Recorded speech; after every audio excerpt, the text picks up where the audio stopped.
Theodore Reeves was 42 years old, a commercial property manager who had spent his career keeping other people's buildings standing while staying carefully out of the frame himself. He drove an 8-year-old truck with a toolbox in the bed and a clipboard on the dash. He wore the same canvas coat through 4 winters because it kept the wind out, and a man does not replace a thing that still does its job. That Wednesday, he came home from a long day walking properties to find a set of divorce papers laid out on the kitchen table, squared to the edge, with a pen set beside them like an invitation. His wife was not home. She had left the papers to speak for her. She believed she had timed it perfectly, that she had moved first and moved clean. She had no idea that the thing she was trying to take had quietly belonged to him all along. 2 days later, she would sit in a lawyer's office and cry, not from grief, but from the specific arithmetic of understanding exactly what she had done. Before we jump into the story, comment where in the world you are watching from and subscribe, because tomorrow's story is one you need to hear. The papers had been sitting on the table for some hours by the time Theodore got to them, long enough that the kitchen had gone dim around them, and he turned on the light before he read a single word, because he had learned never to read anything important in poor light. Theodore had spent 18 years managing commercial real estate, the last 9 of them running his own firm that handled leasing, maintenance, and operations for property owners across the city.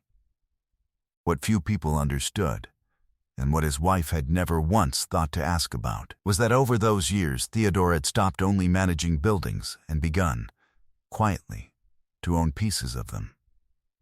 He took small equity stakes in properties in lieu of fees, a strip mall here, a share of an office block there, a quarter interest in the very building that housed the boutique fitness studio his wife loved to be seen at.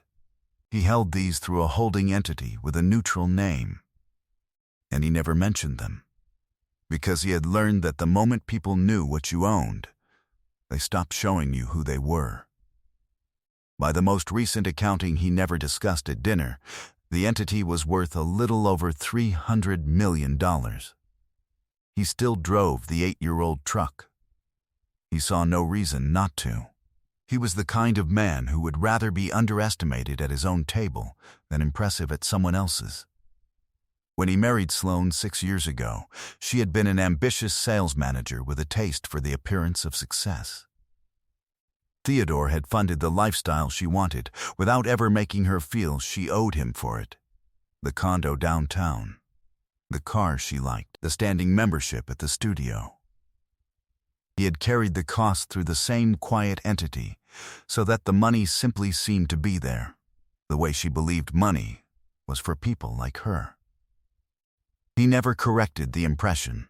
He built the floor under her comfort and stepped back so she could stand on it and call the standing her own. Because that was what you did for the person you married. You made the support invisible so the ease felt like hers. That was the part she had stopped seeing. The condo, carried by him. The studio she loved, partly owned by him. The effortless life she moved through, funded by holdings she had never been curious enough to ask about, by a man she had decided was a competent, unglamorous property guy and nothing more. She walked through a life he had quietly built and assumed it was simply the shape the world took for her. And he let her, because he did not need her to know the size of it. He only needed her to be honest. That was the one thing she chose not to be. Then that Wednesday. And everything changed. The papers were thorough. Sloane had clearly been working with an attorney for some time. The petition asked for the condo, for spousal support, for a division of marital assets she listed in detail, and Theodore noticed, the way he noticed things, that her list was precise about everything visible and silent about everything that mattered. She had cataloged the furniture, the car, the joint account. She had said nothing about the holding entity, because she did not know it existed. She had filed against a property manager. She had no idea she had filed against a man who owned a piece of the ground half her life stood on. He noticed something else, too, and filed it away. A second name appeared, indirectly, in the paperwork, a forwarding address for certain notices, an address that was not the condo and not her attorney's office. Theodore knew that address. It belonged to a man named Garrett Vale, a developer Theodore had done business with twice and trusted neither time. He understood, looking at it, that the divorce was not the beginning of something. It was the visible part of something that had been underway for a while. He did not call her. He did not call the attorney. He read the papers twice, in good light, and then he folded them in half, and in half again, and set them in the inside pocket of his canvas coat. Then he made himself dinner. Because he was hungry, and there was no reason to be hungry and upset both. The next morning he did not go to the office. He went to see the one person who had watched his whole career and missed nothing. He went to see his aunt, Verna. Verna was 67, small and straight-backed, with silver hair cut close and the steady, unhurried gaze of a woman who had spent 30 years as a paralegal in a firm that handled real estate and divorce. She had retired 2 years ago. She had not stopped noticing things, and she had, in particular, never stopped noticing Sloane. She let Theodore in just after 7 and did not act surprised to see the papers come out of his coat. She made him eat first. She put a plate in front of him and would not let him talk until it was clean. Only then did she sit across her small kitchen table, fold her hands, and say what she had been waiting longer than he knew to say. "I'm going to tell you what I saw," Verna said, "and then I'm going to show you what I kept." Her kitchen was small and immaculate, and smelled like coffee and cedar and something faintly sweet. She rose, opened a drawer beneath the dish towels, and took out a folder that was not thin. "Sloane came to my old firm 3 months ago," Verna said. "Not to me, she didn't know I'd retired from there, or she'd have stayed away. To a younger associate I still have coffee with. She wanted to know how a spouse maximizes a settlement when the other spouse has more than he lets on." Verna's mouth tightened. She suspected there was more. She just didn't know where it was.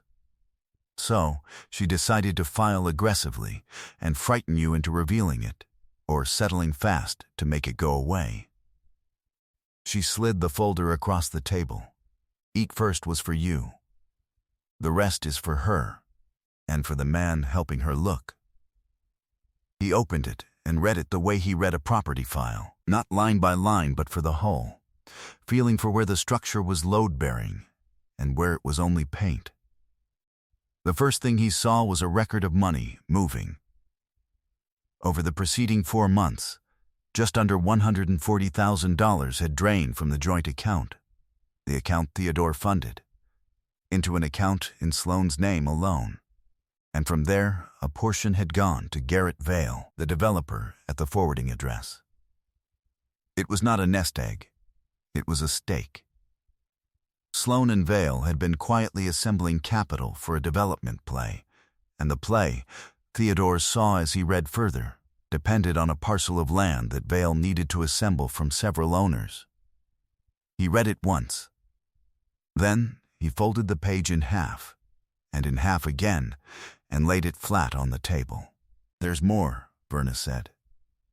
There was more, and it was the part that made Theodore go very still, the kind of still that Verna recognized and respected enough not to interrupt. One of the parcels Garrett Vale needed for his development, the Keystone parcel, the one without which the whole assembly was worthless, was owned by Theodore's holding entity. Vale did not know that.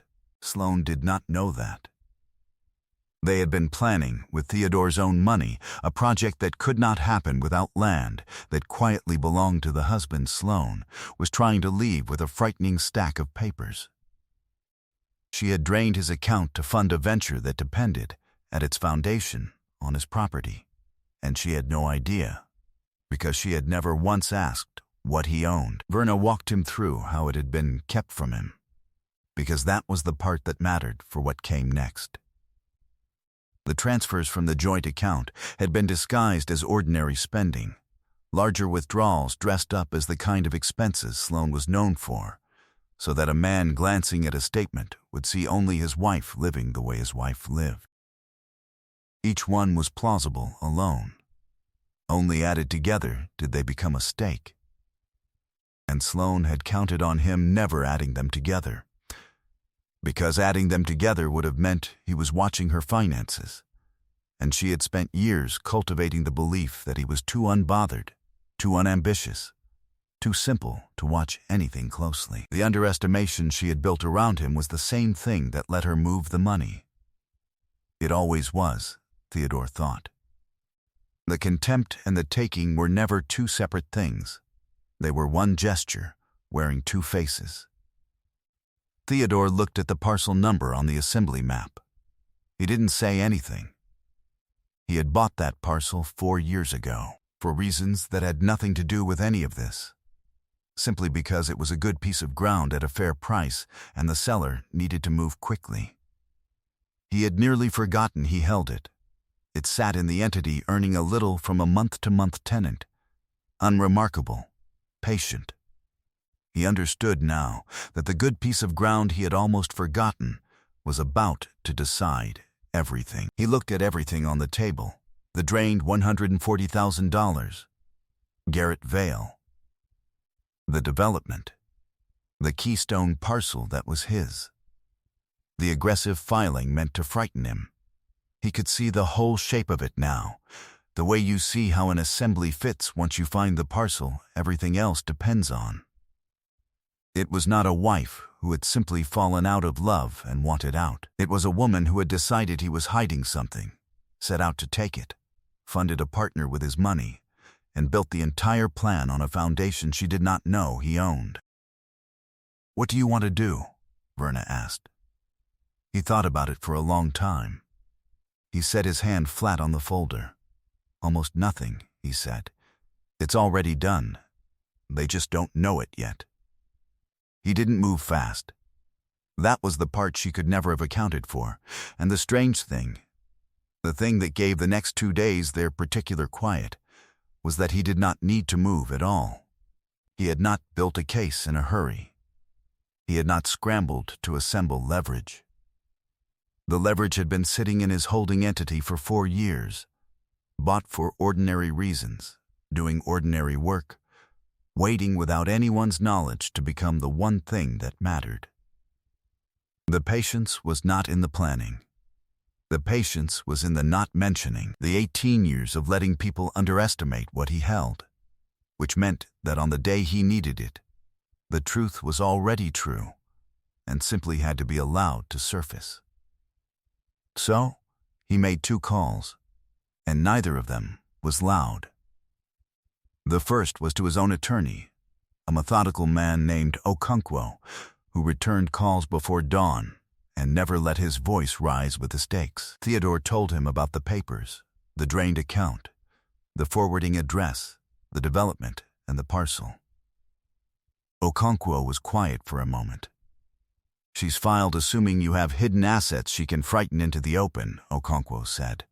"She has no idea the asset she's funding her partner against is the same asset that ends his project. Don't reveal it to her. Reveal it to the development. Let it surface where it does the work." The second call was the quiet one. Theodore called Garrett Vale cordially as one businessman to another and asked about the status of his land assembly on the east parcels, a normal question between men who had done deals before. Vale, who did not know Theodore owned the Keystone, talked more than he should have, the way men do when they think they are ahead. He confirmed the timeline.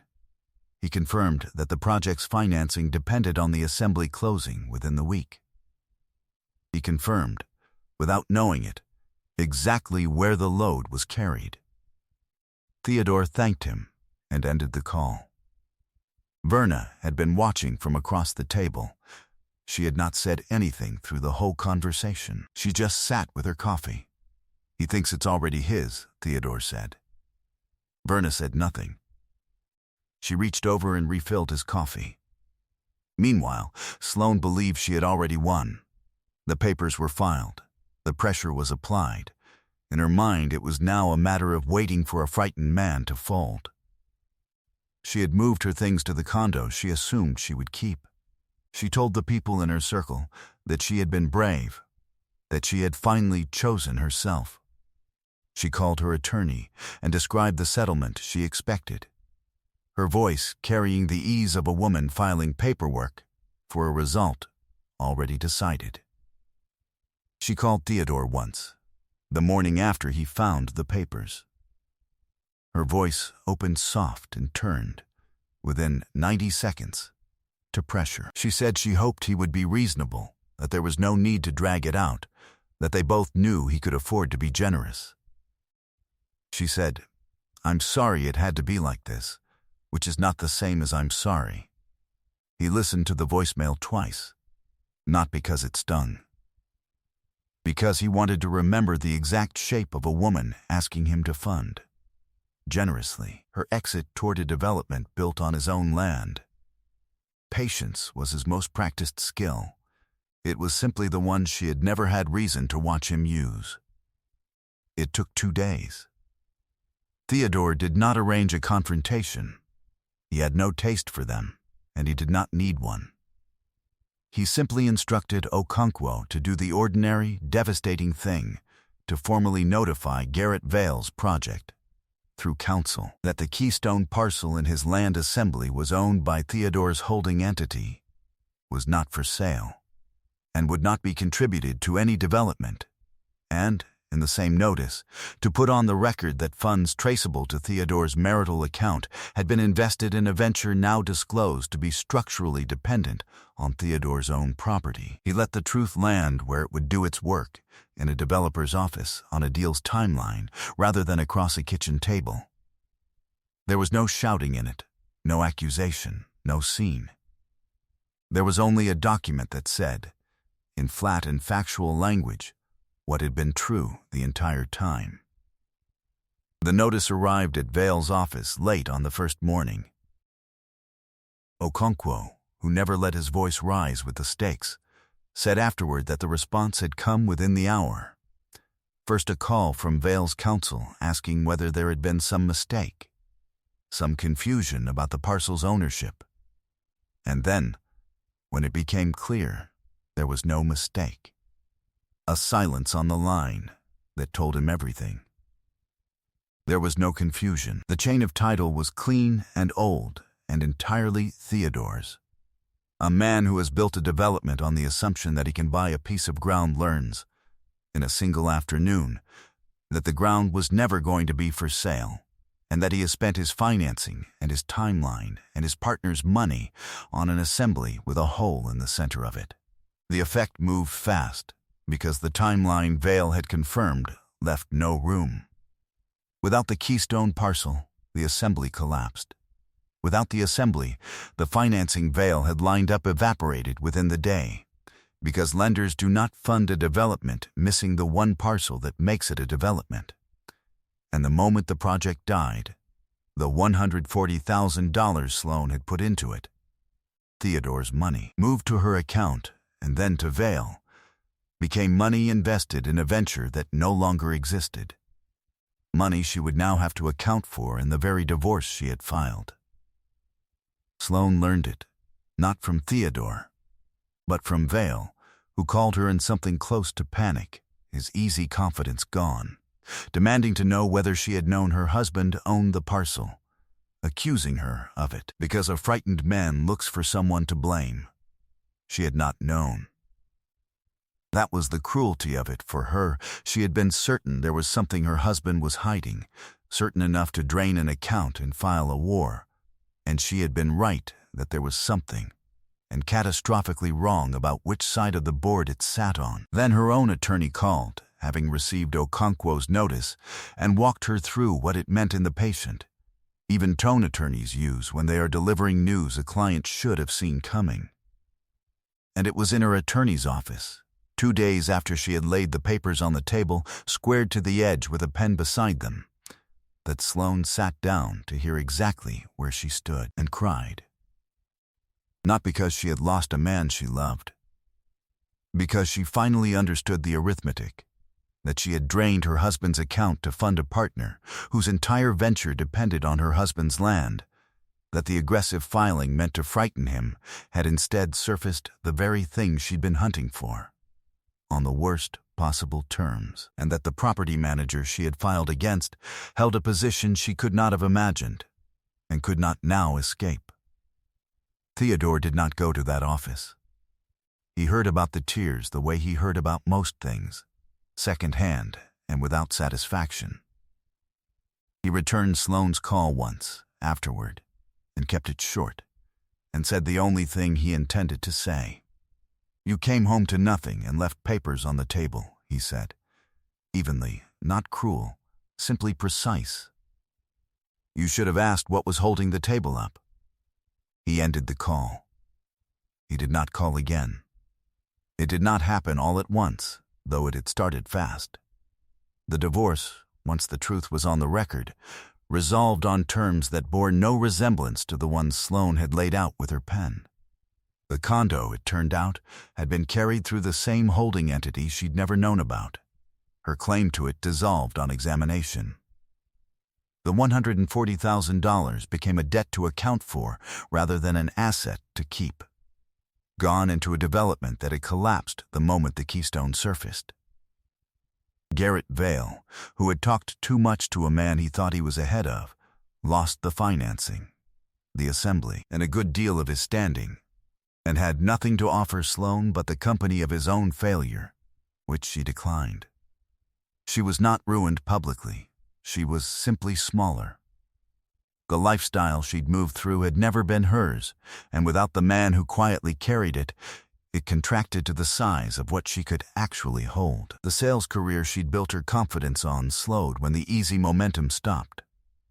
The calls she made began going to voicemail. She carried the weight of what she had chosen the way a person carries something they cannot set down. Not dramatically, just constantly. Theodore was building something, not loudly, the way he built everything. He kept the Keystone parcel, and the following year he developed it himself, on his own terms, into a modest mixed-use block with ground floor space he leased at fair rents to small businesses that could not have afforded the rest of downtown. His name was on the permit, in small letters where he preferred it. He kept the 8-year-old truck. He answered every call the same day. He promoted the associate Verna had coffee with, the young woman who, without quite meaning to, had given Verna the first thread of the truth when Sloane came asking her questions, to handle his firm's legal coordination, a real position with real pay. She had simply noticed something and mentioned it to a retired friend over coffee. Theodore did not forget the people who noticed things on his behalf without being asked to. There was a small rosemary plant in a clay pot on the windowsill of his kitchen, one Verna had given him the morning he arrived with the papers in his coat. No card, just the plant. He watered it on Sundays, and it filled that corner of the kitchen with a smell that had nothing to do with anything that had happened there. On a cool evening in autumn, Theodore sat at that same kitchen table, in good light, with a glass of water and a stack of lease drafts for the new block weighted at the corners. He thought, for a moment, about a different stack of papers, squared to the edge, with a pen set beside it like an invitation, and about how small that evening looked now, the way a thing looks small once you understand it never had the power it was pretending to. He finished his water. He squared the lease drafts to the edge of the table, the way he squared everything, and went to turn out the light, and then left it on, because the table was his, and the light was his, and there was no longer anyone in the house who needed the dark to hide what they were doing. I hope you enjoyed that one. Be sure to like the video and subscribe so you don't miss the next story. I've picked out two more for you that I think you'll really like.